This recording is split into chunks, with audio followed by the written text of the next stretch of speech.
Hi, it's Joy Foster, founder of TechPixies and the host of the Sparkle and Thrive podcast. And of course, we are announcing new change coming up that we will be rebranding our podcast. And we are testing out a new podcast name, which is called Career Interrupted. And we have brought in some new guests who are outside of our community. Traditionally, our podcast, Sparkle and Thrive, is about our community, where we interview people in our community. And we've had occasional guests, but now we're exploring the world of talking to people outside of our community who have had their careers interrupted and have managed to navigate that challenge and have either built a business or returned to work or changed careers. They've navigated that and really to get their insights and their learnings.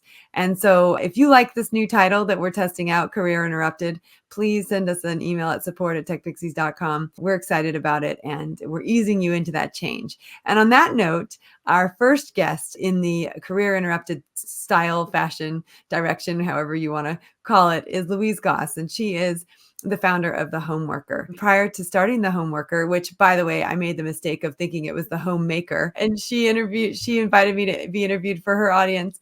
And I said to my husband, I'm going on the Homemaker webinar. And he said, you're going on the Homemaker webinar? Like, you're not a homemaker. But I am a home worker. And so it made a lot more sense when I got on there. Like, oh, the home worker. So we've got the founder of the home worker here with us today. She's going to give us some top tips on how you can present yourself on camera, even if you're not someone who likes camera. A lot of people now working remotely from home, home workers need to show up on camera, and some top tips for how to do that. She's a former broadcast journalist. She's been out there in the world. She's comfortable talking on television, talking on TV, talking on screens. So she's got some great tips there. So Louise Goss, thank you. Welcome. And we're glad you're here. No, thank you. It's a real pleasure to be here. Thanks very much for having me. Absolutely. So career interrupted. You've had a couple career interruptions. In fact, similar to mine in that one of your career interruptions was going and living abroad, being an expat. So tell us about the various career interruptions that you've had and how that's impacted your decision to build the Homeworker. Yeah, so I guess, I trained as a journalist, you just mentioned. So my initial career started as a broadcast journalist. So I was working for some of the big news organizations. I was in London, life was very busy, and then met my now husband. And it was quite a short, quick decision, actually. But we ended up having this conversation where he said, I've actually been thinking about moving to Australia. And I guess I was excited by that because it had crossed my mind to try and go like before that cutoff when you're like 30, 31. And I thought it would be really good to go and explore that. And I'd been working self-employed and as an employee as well. I'd done a bit of a mix, but I just felt like the time was right and everything just seemed to align. And I thought, actually, we didn't have children. There was nothing necessarily tying me. Obviously, I had a career that was going in the right direction, but I just also thought, actually, now's a really good opportunity. So when we started discussing it, we decided, we got married and we emigrated. And so that was the first sort of major career interruption, if you like. And I did carry on doing some work out there. We were in Sydney for a time and I was working for some of the networks over there.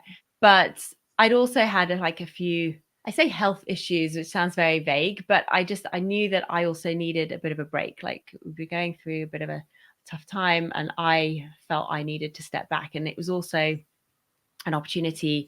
He was deployed a lot. He was in the forces.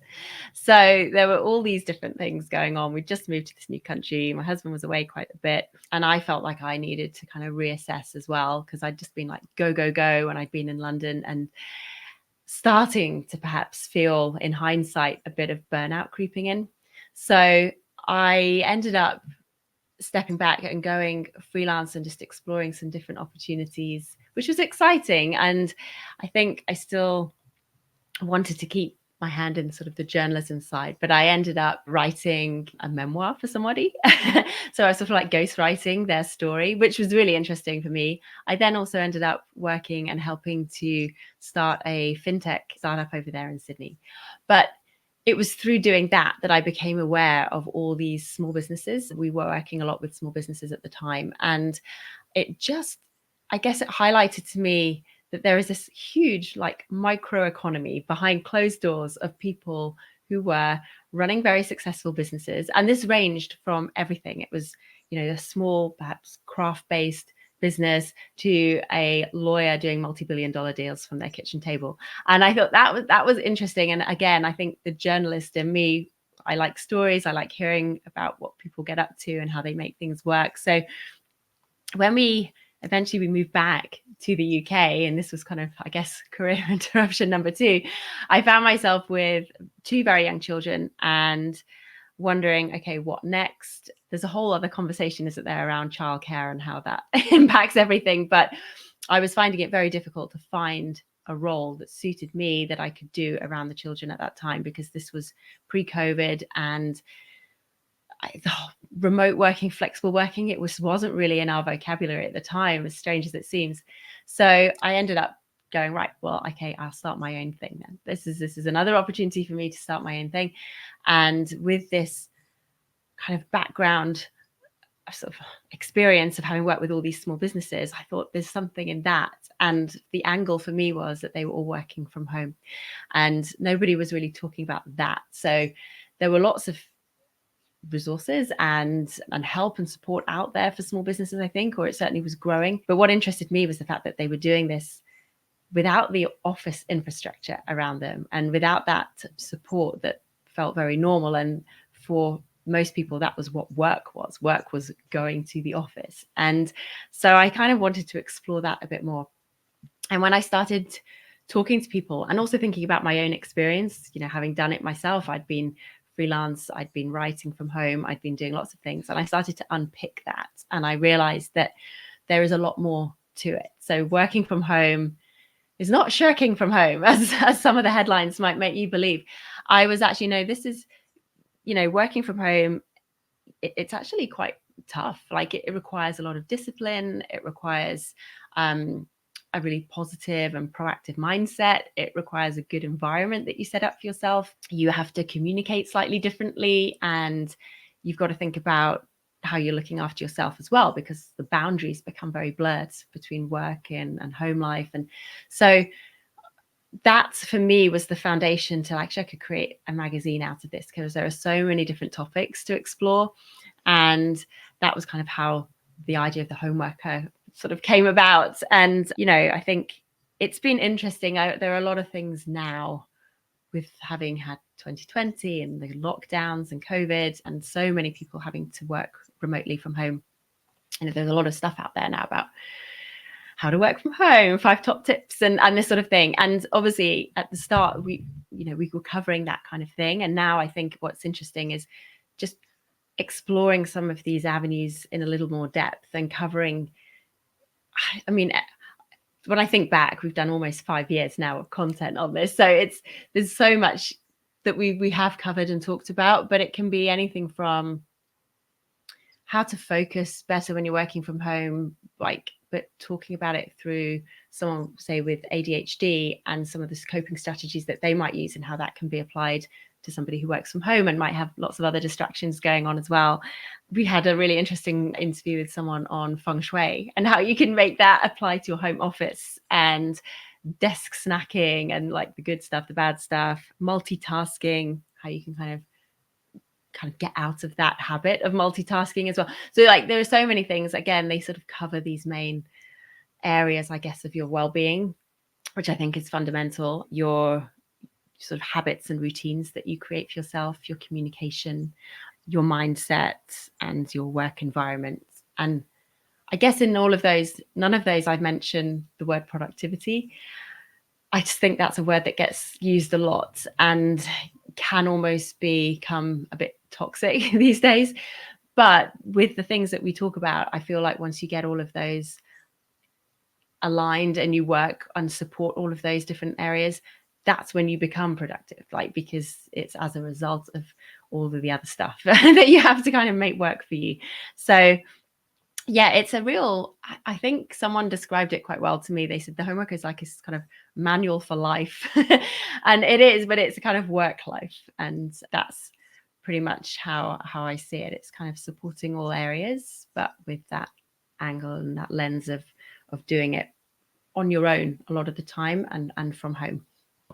That's so interesting. And I think it's really important to recognize that pre-COVID, this was not a conversation people were having at all. So, we've talked sort of off camera about that situation of being in companies that were perfectly aligned for the COVID period, and how that, there's massive growth in a short period of time, and how we managed that, and then how we've had to continue to manage that in sort of a post-COVID world.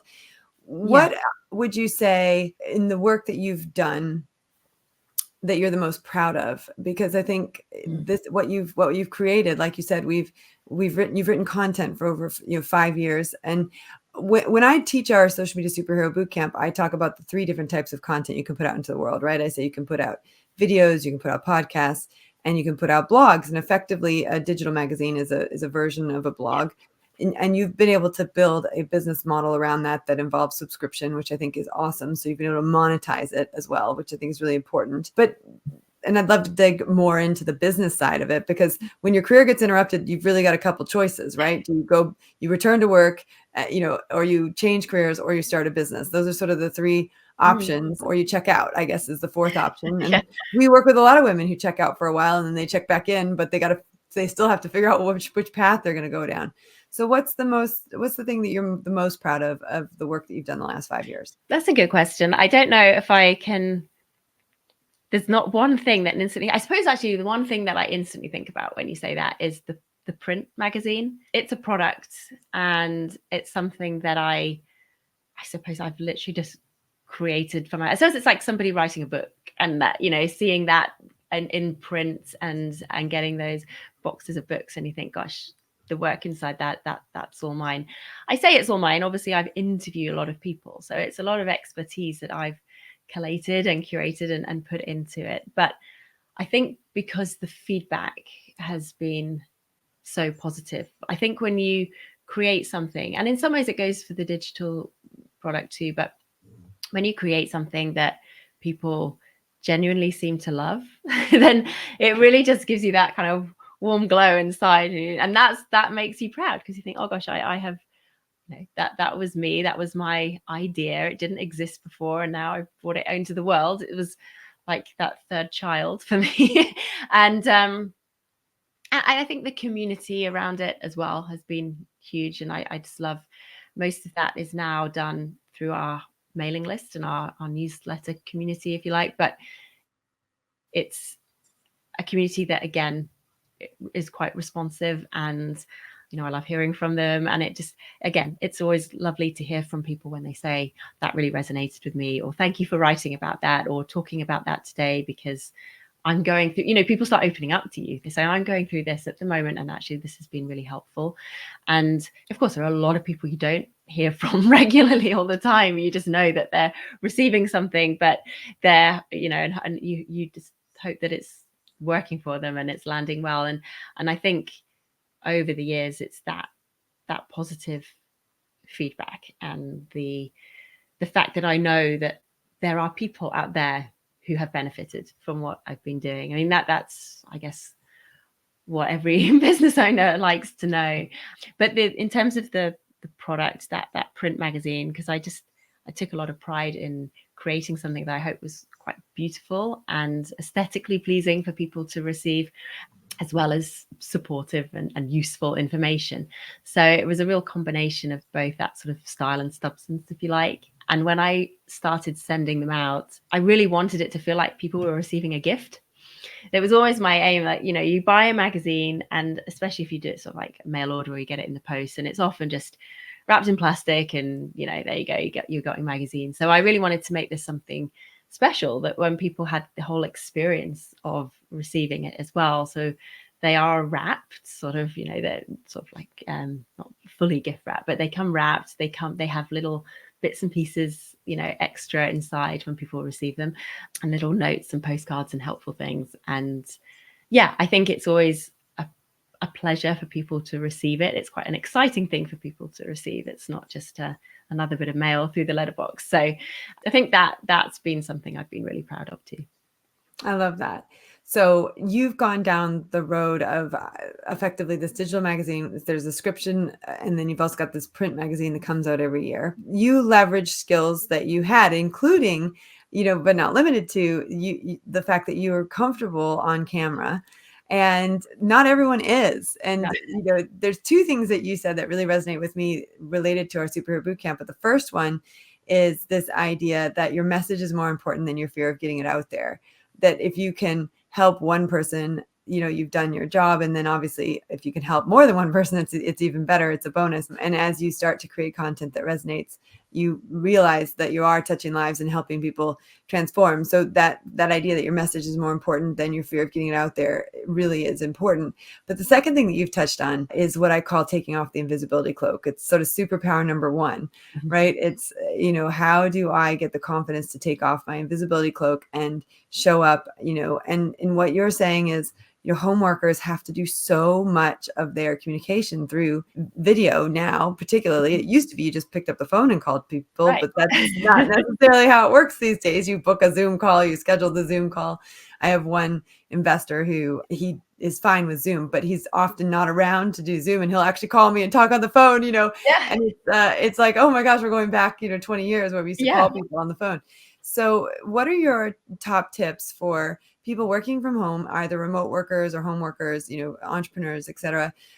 What are your top tips for helping them to take off that invisibility cloak, but to show up in a way that is authentically them, but also be more effective when they're on camera? Because that's a skill I think people have to learn, and not everyone has it naturally. So what are some of your top tips there?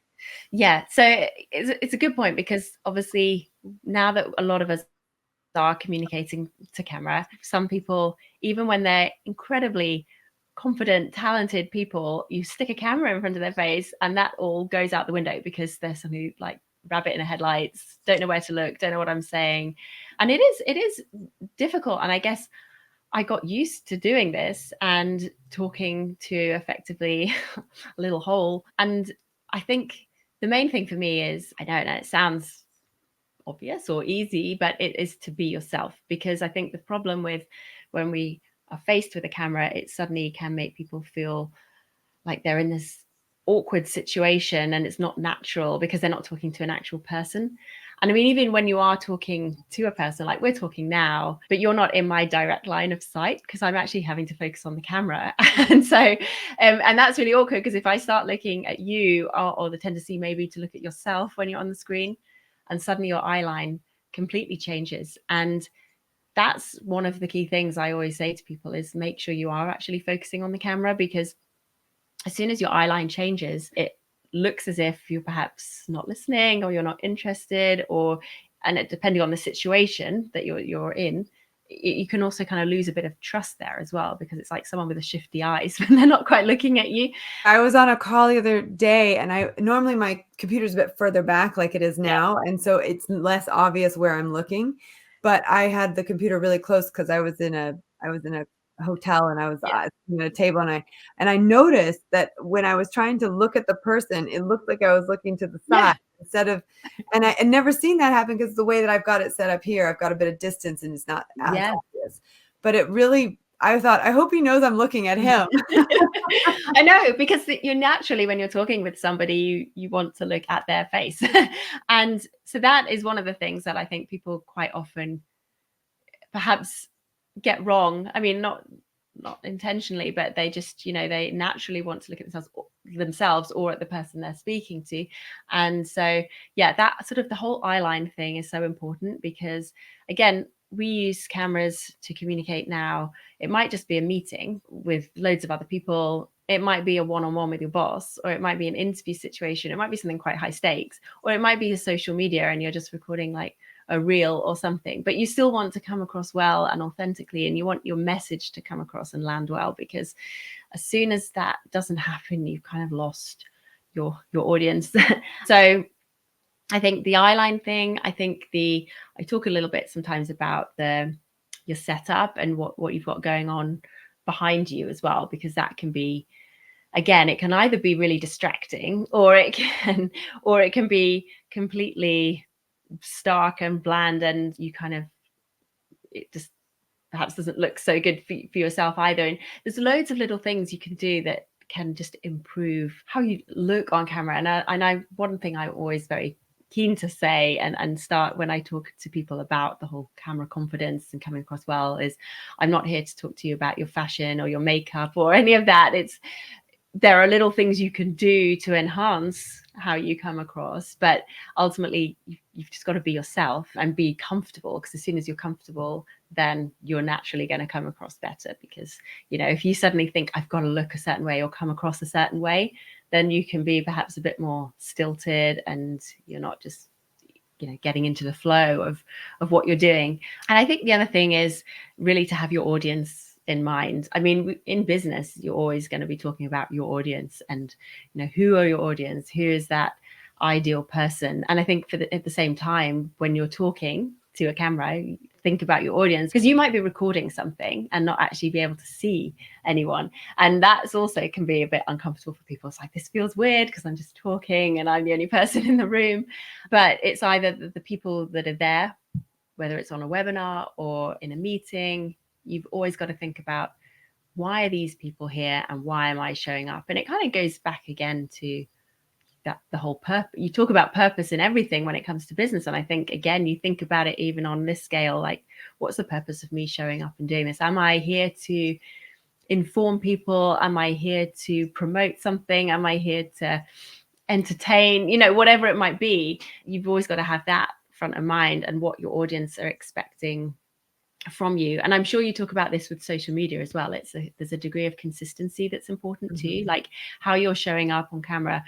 If you suddenly feel really nervous or worried about it and you think, I've got to do this or I've got to look a certain way, you've got to be yourself. Like, think, what are people seeing of you on your social media feeds? What are people seeing of you on your website? And is there a consistent message and a consistent sort of brand coming across? Because, you know, if you suddenly feel like you have to be a different person on camera, then that's quite jarring, and your audience will like, oh, hang on, who's this, or what's going on? So I think as well, trying to keep that consistency with, you know, who you are. People think that they have to be perhaps more gregarious or a little bit more extrovert on camera somehow, and you know, there is something where you can say, yeah, like raise the energy up a little bit if you're talking to camera. But at the same time, if your brand or if you're like a yoga well-being brand that's really calm and and your colors and your branding is very neutral and muted, and then you suddenly come on camera and like, whoa,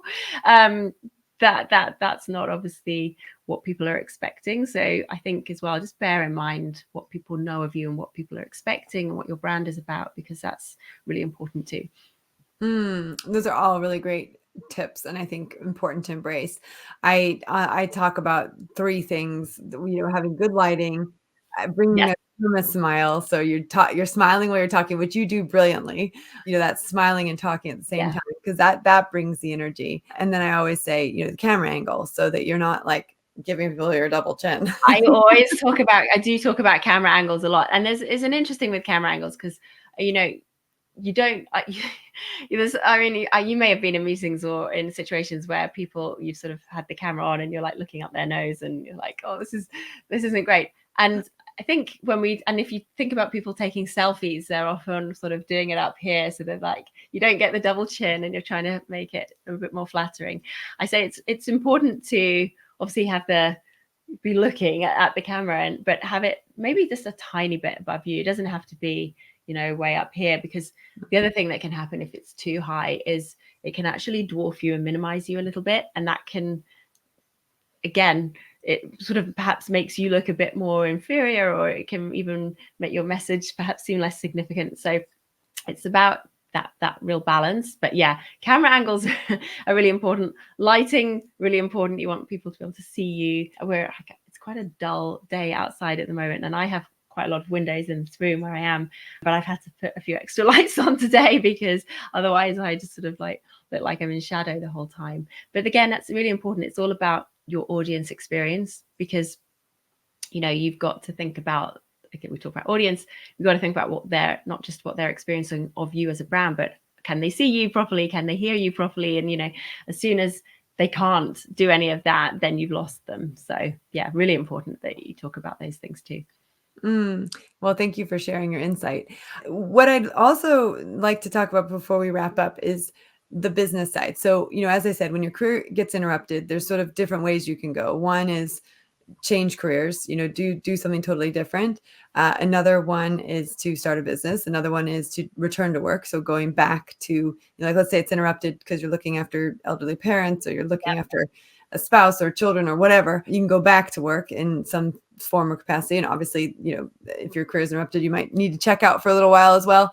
When you decided, okay, I'm going to be the person, my husband's going to have sort of the main career, and I'm going to be the person that's flexible and available for the kids. And so you started writing. Obviously you talked about, you did some ghost writing and you did some pieces, bits and bobs, and then you were part of this fintech startup. But when you decided to launch the Homeworker, obviously the first thing you were doing was writing, but you didn't know that you were going to monetize that, or how you were going to monetize that from the start, or did you? And I guess for someone listening right now that says, I love writing, maybe they have a journalistic background as well, journalism background as well, and they're saying, okay, actually, I could take my writing and monetize it in a subscription model. And there's things like Substack now that make that so much easier. When you were starting your writing and you were starting the Homemaker, did you have the plan to monetize it, or did you sort of stumble across that as you built it? And what were some of the moves you made that might help someone else who's thinking, oh, actually I could go down that route and start up a blog and be a content creator and launch a subscription model? Did I have the plan to monetize it? I think in my head I was like, I have to be bringing some money in somehow. And I was doing a little bit of freelance work as well. So I think initially I thought, I'm just going to create this.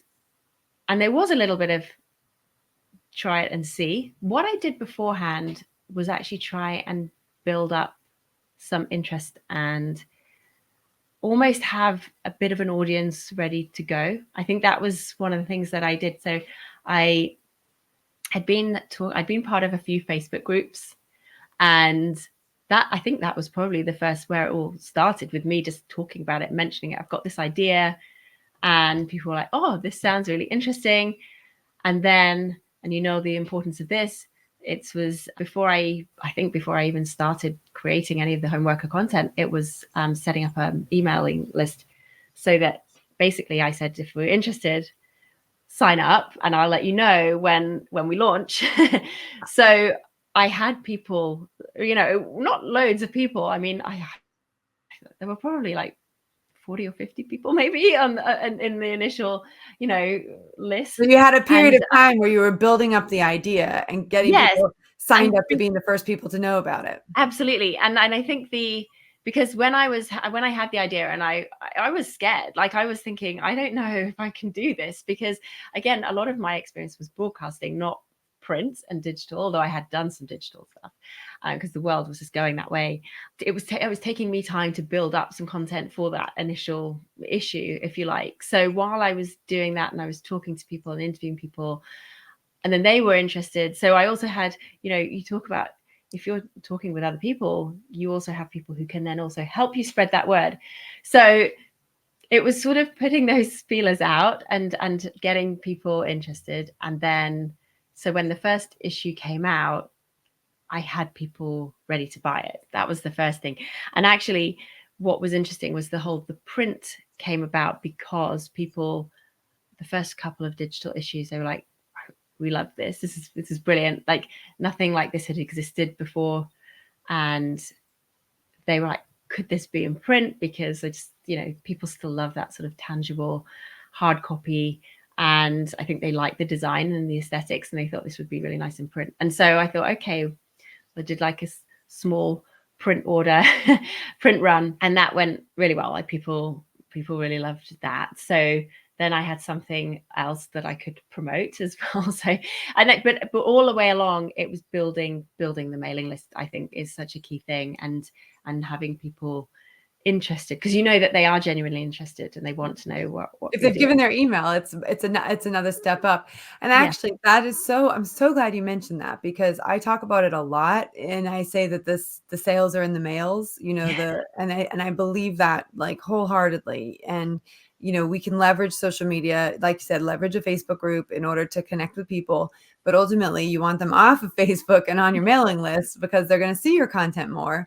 Emails get opened 20 to 40% of the time, sometimes more than 40% of the time, if you've got a hot mailing list, meaning people really want to hear what you have to say. And so, but social media is only seen by 3 to 10% of your audience. So the fact that, you knew that from the beginning is amazing, and that you applied that from the beginning.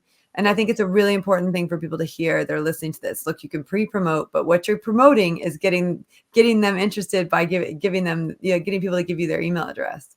Yeah. And I think that some of it, so I had been aware of, and I know you've got the book as well, Marie Forleo, and I had just been seeing some of her content around. So I think I'd done like a couple of her just like free, like just popped on, and a lot of the things that she talks about referred to this mailing list. And I was like, there's one thing I do, I'm going to set this up. Do the mailing list. It wasn't, it wasn't just like I had this intuitive, like, I know this is how I have to do it. Like I was trying to read around and learn and do all that stuff in the background too. But then, and that's important because I'd never done it before. Learn from other people and their wisdom and their advice. And I think that's so important too while you're doing all this. And when you started out, so how did you introduce the subscription model? So what did you provide some free content and then you put a paywall on it, or did you have a mixture of the two? Was it premium? How did you build the model out? Yeah, so I had like free to read blogs that were on the website. So that was sort of starting to generate traffic there. And then of course in every blog there was if you want more, and then like we have the more in-depth stuff and here's where you can sign up and find out more about the magazine. So there was some free stuff going out. And I think initially when I set up the mailing list as well, people could get a free taster of the magazine, so they kind of knew what to expect and what to have, what was coming.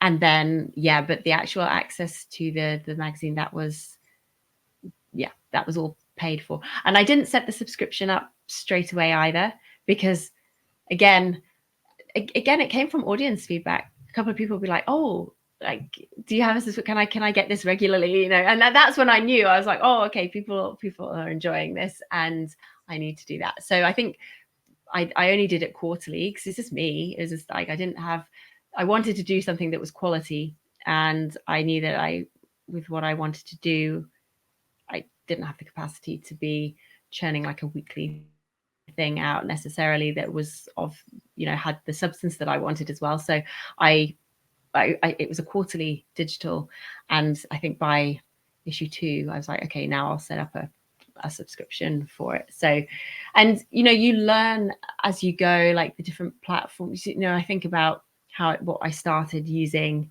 and what I'm now using. And hindsight's a wonderful thing, and I think it's quite hard when you start out and you're not generating a lot of money to take that leap and invest in something that's costs a lot of money. In hindsight, should I have perhaps started with the platform I'm now on in the first place rather than trying to do the transition laser? Yeah, possibly. It would have saved me a bit of hassle and a bit of a headache. But you just don't know. And when you are kind of putting it out there and hoping, you kind of have to wait for things to warm up a bit and for people to be interested, and then you're a bit more confident in then investing in something else. So things change and evolve all the time. I think that's what part of the nature of running a business is, isn't it? It's always adapting and listening to what your audience wants and where things are going and how things are changing, and the technology advancements, which are just so fast at the moment. So even the magazine and the format and everything that has changed over the years. And in terms of the future and where it's going, I have to constantly look at also, is this working for me? Is this working for my family? Because the whole point of me setting this up was it needed to be flexible around my family and our family's needs as well. So there might be changes again down the line. You nailed it. Good communication is the best thing you can do with your audience. Communicating and explaining why you're making changes, what changes you're making. It's communication goes a long way. Well, I wanted to say thank you so much for coming on the podcast. And where can people find the Homeworker if they want to subscribe, if they want to sign up to receive it? Where would they go? It's very easy, and the website is the main thing. So if you go to thehomeworker.com, and then there will be links there where you can sign up to our newsletter, you can subscribe to the magazine if you wish, you can read some of our articles. Some of them are subscriber only, some of them are free to read, but there's always that little taster articles and things that you can find. And and then so all kind of, when you are subscribed and you fully subscribe, you get access to like not just articles, but there's video content and playlists and all kind of things that we designed to help you if you're kind of working on your own at home. So stuff that makes it a bit more fun and a bit more enjoyable, but also helps you perhaps be a bit more productive.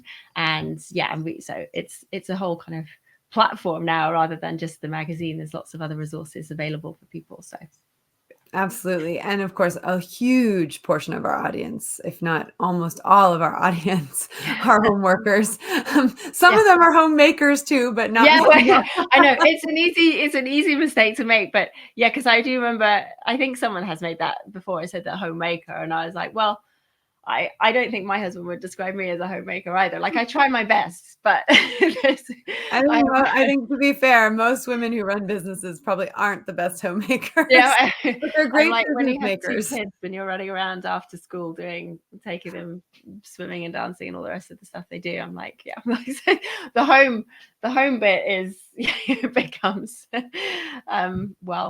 an untidy homemaker maybe is my but a great business. Hopefully, we'll and I think you're right too. I have 2 children as well, and when we were deciding, do we have a third? It was like, nope, business is definitely the third. a third maybe. Yeah. Absolutely. Well, again, thank you, Louise, for being our guest today and for sharing your career interrupted journey. And we wish you all the best in the future. And of course, if you're interested in what Louise is doing, go check her out, thehomeworker.com. Thanks again. Thank you. Bye-bye.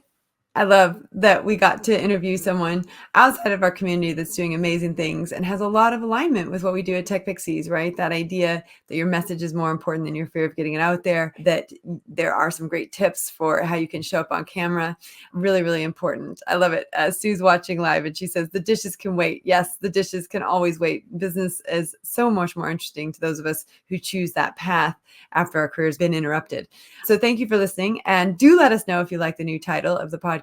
This is our teaser episode. We have a couple teaser episodes till we fully adapt the new branding for the Career Interrupted podcast. But we would love to know what your thoughts are. So email us at support@techpixies.com. If you've received this via email, just hit reply and we'd love to hear from you. Thanks for listening. Have a great week and I'll speak to you soon.